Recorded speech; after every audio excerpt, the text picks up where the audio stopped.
Hello and welcome friends, स्वागत है आप सबका यूट्यूब चैनल टेक लवर पे।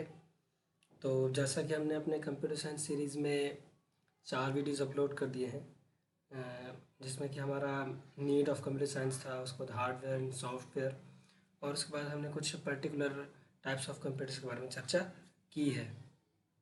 तो आइए दोस्तों, स्वागत है आप सबका हमारे इस नेक्स्ट वीडियो में, जिसमें कि हम बात करेंगे टाइप्स ऑफ ऑपरेटिंग सिस्टम्स। तो ऑपरेटिंग सिस्टम कितने तरह के होते हैं, क्या क्या उनका पर्टिकुलर कॉन्फ़िगरेशन होता है, कहाँ पे अलग अलग ज़रूरत होती है, ज़रूरत के हिसाब से ऑपरेटिंग सिस्टम यूज़ करना है। उस तरह में आइए हम आज हम कुछ ऑपरेटिंग सिस्टम्स के बारे में जानेंगे। तो आइए दोस्तों, शुरू करते हैं। तो जैसा कि देखिए, सबसे पहले आपके पास आता है डेस्कटॉप सिस्टम्स, जो कि डेस्कटॉप सिस्टम्स वो ऑपरेटिंग सिस्टम्स आते हैं जो कि हम इस्तेमाल करते हैं आपके होम पीसी हो गया, आपका आपके अपने घर के कंप्यूटर पे जो इस्तेमाल करते हैं, लैपटॉप्स वगैरह हो गए, है ना। आइए, नेक्स्ट है आपका रियल टाइम ऑपरेटिंग सिस्टम, और नेक्स्ट आपका हैंड हेल्ड सिस्टम्स, और फोर्थ आपका आता है नेटवर्क ऑपरेटिंग सिस्टम्स। देखिए दोस्तों, ये एक इंट्रोडक्टरी लेवल का वीडियो है। इसको ऐसा ना समझें कि ये तो हमको पता है या फिर ऐसा भी कुछ, क्योंकि अभी अगर मैं डेस्कटॉप सिस्टम्स के अंदर भी जाता हूँ या फिर इनमें से किसी भी एक के अंदर जाता हूँ, तो उसके अंदर बहुत है, मतलब इनफाइनाइट लेवल ऑफ नॉलेज है। इसलिए उम्मीद करता हूँ आप ऐसा नहीं सोचेंगे। एक इंट्रोडक्टरी लेवल का वीडियो समझ के आप प्लीज़ इसको देखिए। आइए दोस्तों, आगे चलें। आपका आता है, सबसे पहला आपके पास आता है डेस्कटॉप सिस्टम्स।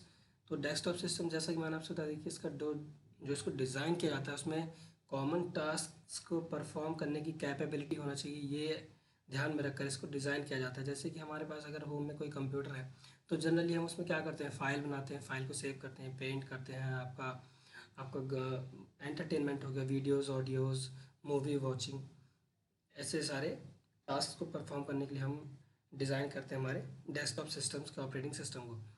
और स्पेसिफिक होता है आपका इंटेंडेड ऑपरेशन के लिए, जो भी आप ऑपरेशन करना चाहते हैं, जो कि एक ऑर्डिनरी ह्यूमन करना चाहता है, उसके लिए इंटेंडेड होता है, उसके डिज़ाइन किया जाता है स्पेसिफिकली, उसके सारे टास्क को ध्यान में रखकर। नेक्स्ट आता है आपका इजीली अवेलेबल। इजीली अवेलेबल क्या है? अब इजीली अवेलेबल देखिए, जैसे अगर आप इंटरनेट में सर्च करें, वहाँ से आपको इजीली ऑपरेट कोई भी ऑपरेटिंग सिस्टम जो कि डेस्कटॉप सिस्टम्स के लिए डिज़ाइन किया गया है, वहाँ से आप जाके डाउनलोड कर सकते हैं, उसको इंस्टॉल कर सकते हैं अपने पीसी में, और उसका यूज़ ले सकते हैं। नेक्स्ट है आपका, देखिए फैमिलियर है ऑर्डिनरी ह्यूमन के लिए, मतलब कोई भी अगर आम आदमी है वो इसको चला सकता है, क्योंकि इंटरफेसेस का जो रहता है वो ग्राफिकल यूज़र इंटरफेस यूज़ होता है। और एक और होता है हमारे जो लिनक्स सिस्टम वगैरह में होता है, एक CLI मोड होता है, जो कमांड लाइन इंटरफेस होता है, वो सबके बस की बात नहीं होती। इसलिए विंडोज़ ऑपरेटिंग सिस्टम हो गया, लिनक्स ऑपरेटिंग सिस्टम हो गया, खैर विंडोज़ में भी हमारे पास जो CMD है, वहाँ पे हम कमांड लाइन चला सकते हैं, लेकिन जो ऑर्डिनरी ह्यूमन के लिए है वो हमारा विंडोज़ ऑपरेटिंग सिस्टम हो गया, एंड्रॉयड ऑपरेटिंग सिस्टम हो गया, और भी काफ़ी सारे यूजेस देख लीजिए। यूजेस आपके हैं, जैसे आप अपने पर्सनल कंप्यूटर जो आपके घर पर है या फिर लैपटॉप्स वगैरह है, उस पर इन सब का इस्तेमाल होता है। आइए दोस्तों, आगे चलें। नेक्स्ट आता है आपका हैंड हेल्ड सिस्टम्स में जो ऑपरेटिंग सिस्टम यूज़ होता है, वो क्या होता है? देखिए, तो OS ऑपरेटिंग सिस्टम जो डिज़ाइन होता है स्पेसिफिकली आपके हैंड हेल्ड सिस्टम्स के लिए। हैंड हेल्ड डिवाइसेस क्या आते हैं? जैसे कि आपका देखिए, यहाँ पे हो गया ब्लूटूथ, आपका यहाँ पे एक फिंगरप्रिंट स्कैनर है, जो कि आपका जैसे आधार कार्ड जब आप बनवाने जाते हैं, तो वहाँ पे आप देखते होंगे एक डिवाइस रहता है जिसमें कि आपको फिंगर्स रखनी पड़ती हैं।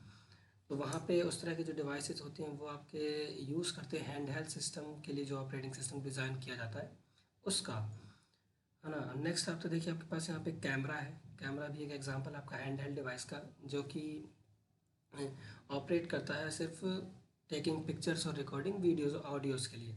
तो यहाँ पे जो ऑपरेटिंग सिस्टम डिज़ाइन होगा, उसको सिर्फ इसके लिए कैपेबल बनाया जाता है कि वो ऑडियो और वीडियो को ही रिकॉर्ड करे, और कोई इसके अलावा एक टास्क स्पेसिफिक ऑपरेटिंग सिस्टम इनको बोला जाता है। आइए दोस्तों, आगे चलें। नेक्स्ट आता है आपका real time operating systems. Real time operating systems क्या होते हैं?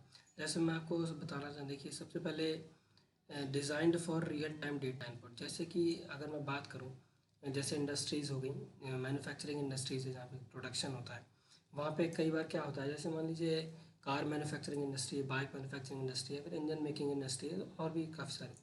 तो उनमें क्या होता है, जैसे हमारा particular engine, particular car, particular bike वो जा रहे हैं, तो हमको एक पर्टिकुलर डेटा चाहिए एक स्पेसिफिक गाड़ी का या फिर एक स्पेसिफिक इंजन का, तो उस टाइम में एक अलग टाइम में हमको अलग डेटा मिलेगा, क्योंकि हम रियल टाइम में हर एक टाइम में हम डेटा अलग अलग रिकॉर्ड कर रहे हैं, मतलब एक टाइम में किसी और इंजन के लिए, एक टाइम में किसी और इंजन के लिए। और देखिए दूसरी प्रॉपर्टी क्या है, डेटा ऑपरेशन स्पीड जो होती है वो वेरी हाई होती है, मतलब जो डेटा ऑपरेशन को, डेटा को कैप्चर करने की, डेटा को रिकॉर्ड करने की और उसको प्रोसेस करने की जो कैपेबिलिटी होती है रियल टाइम ऑपरेटिंग सिस्टम्स की, बहुत अच्छी होती है।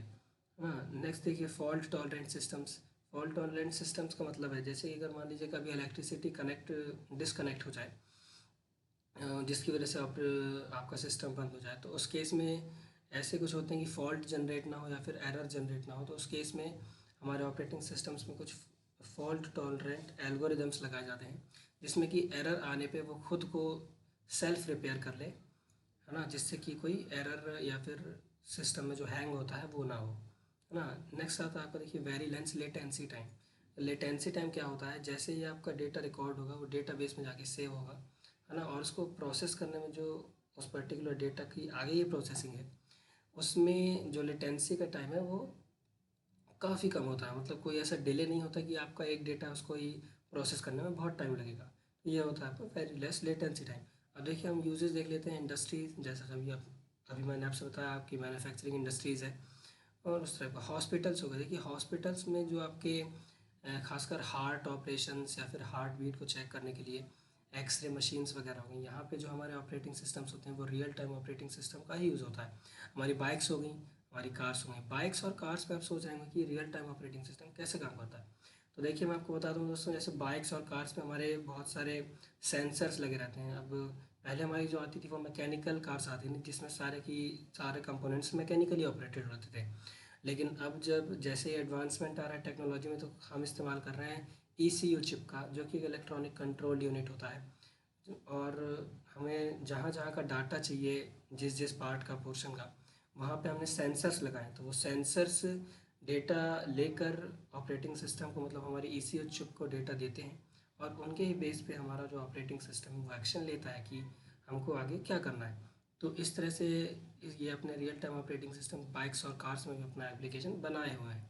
और भी आपका आगे है, मिसाइल्स हो गई, एरोप्लेन्स हो गए, शिप्स हो गए, वहाँ पे भी सारा रियल टाइम ऑपरेटिंग सिस्टम ही यूज़ होता है। आइए दोस्तों आगे जाएँ। नेक्स्ट है आपका नेटवर्क ऑपरेटिंग सिस्टम। ये एक specific type of operating system है, जहाँ की हमारे पास, जैसे मान लीजिए एक कोई ऑर्गेनाइजेशन है जहाँ पे काफ़ी सारे कंप्यूटर्स हैं। जैसे मान लीजिए क्लाइंट 1 है आपका, यहाँ पे एक कंप्यूटर है, एक क्लाइंट 2 है आपका, एक क्लाइंट 3, एक क्लाइंट 4 है आपका यहाँ पे, और बीच में यहाँ पे आपका एक देखिए सेंट्रल सर्वर रखा हुआ है, ठीक है ना, है। तो यहाँ पे ये क्लाइंट 1, क्लाइंट 2, क्लाइंट 3, ये सारे देखिए आपस में तो डिसकनेक्टेड हैं, लेकिन एक सेंट्रल सर्वर से कनेक्टेड है। मतलब ये जब भी चाहें तो ये क्लाइंट 1 अपने इस सर्वर से कम्युनिकेशन फ़ाइल की रिक्वेस्ट करके फ़ाइल ले सकता है, मतलब फाइल्स का या फिर डेटा का एक्सचेंज कर सकता है सेंट्रल सर्वर से। तो आइए देखते हैं ये क्या होते हैं। स्पेसिफिकली होते हैं किसी नेटवर्क सिस्टम के लिए, है ना। देखिए दोस्तों, नेटवर्क के बारे में अगर आपको इन्फॉर्मेशन नहीं है, तो नेटवर्क के बारे में मैं एक स्पेशल अलग से वीडियो बनाऊंगा। नेटवर्क एक ऐसा कनेक्शन होता है जहाँ पे हम कंप्यूटर्स का इंटरकनेक्ट करते हैं एक को दूसरे से, है ना। तो इसमें भी काफ़ी बड़ा फील्ड है ये भी नेटवर्क्स का, है ना। तो उसको मैं नेक्स्ट वीडियो में, अगले वीडियो में बनाऊँगा। आइए दोस्तों देखते हैं, डेटा प्रोसेसिंग स्पीड जो होती है वो कंसिडरेबल होती है। मतलब ये देखिए जो यहाँ पे आपका नेटवर्क ऑपरेटिंग सिस्टम सर्वर को दिया जाएगा, वो ऐसा होगा जिसकी डेटा प्रोसेसिंग स्पीड कंसिडरेबल है। मतलब देखिए क्या होगा, जैसे क्लाइंट 1 है, ये इसने एक टाइम पे रिक्वेस्ट की इस सर्वर को, और ये दूसरा क्लाइंट है, उसने भी उसी टाइम पे इसको रिक्वेस्ट कर दी, तो वो उतनी सारी प्रोसेस को हैंडल करने के लिए जो आपका ऑपरेटिंग सिस्टम है उसको कैपेबल होना चाहिए। नहीं तो क्या होगा कि अगर ये भी उसी टाइम पे आपको रिक्वेस्ट किया, ये भी उसी टाइम पे रिक्वेस्ट किया, ये भी रिक्वेस्ट किया, ये भी रिक्वेस्ट किया, तो सिस्टम को क्रैश होने की पॉसिबिलिटी ज़्यादा रहती है। तो इन सब चीज़ों को ध्यान में रख के ही आपका जो नेटवर्क ऑपरेटिंग सिस्टम है, जो कि आप सर्वर के लिए डिज़ाइन कर रहे हैं, तो उसको सारी चीज़ें ध्यान पर रख के जो कि इसकी रिक्वायरमेंट से किया जाता है ना। तो जैसे हम अगर एग्जांपल देखें तो आपका है विंडोज़ सर्वर 2008 हो गया, यूनिक्स सिस्टम हो गया, लिनक्स हो गया, मैक ओएस एक्स हो गया जो कि एप्पल का है, लिनक्स का जो लिनक्स के देखिए काफ़ी सारे डिस्ट्रोज आते हैं, वो पर्टिकुलर स्पेसिफिक, जैसे कि हमारा सिक्योरिटी बेस्ड हो गया, पेनिट्रेशन टेस्टिंग के लिए हो गया, वल्नरेबिलिटी फाइंडिंग के लिए हो गया, है ना, सैंड बॉक्सिंग टेक्निक्स के लिए हो गया, फॉरेंसिक एनालिसिस के लिए हो गया। तो लिनक्स के काफ़ी सारे डिस्ट्रोज हैं जो कि स्पेसिफिकली डिज़ाइन है एक स्पेसिफिक टास्क को परफॉर्म करने के लिए, है ना। तो ये था हमारा दोस्तों इस वीडियो का। नेक्स्ट आपका आता है क्वेश्चन सेक्शन। तो आइए दोस्तों आज देख लेते हैं आज के क्वेश्चंस क्या क्या हैं। तो आपको बताना है कमेंट करके कि what is the speed of data processing in real time operating system. Real time operating system तो जो भी है उनमें डेटा प्रोसेसिंग की स्पीड कितनी होती है ना। और नेक्स्ट आपका आता है what are security based operating systems. तो आपको इसमें ये बताना है कि सिक्योरिटी बेस्ड ऑपरेटिंग सिस्टम्स कौन कौन से हैं जो कि सिक्योरिटी पर फोकस करके बनाए गए हैं। Okay, thank you friends. तो आज का वीडियो यहीं पर ख़त्म होता है। उम्मीद है आपको ये वीडियो ज़रूर पसंद आया होगा। कमेंट बॉक्स पे आंसर करना ना भूलें और ज़्यादा से ज़्यादा शेयर करें। Thank you friends. तो मिलते हैं अपने अगले वीडियो में, तब तक के लिए गुड बाय।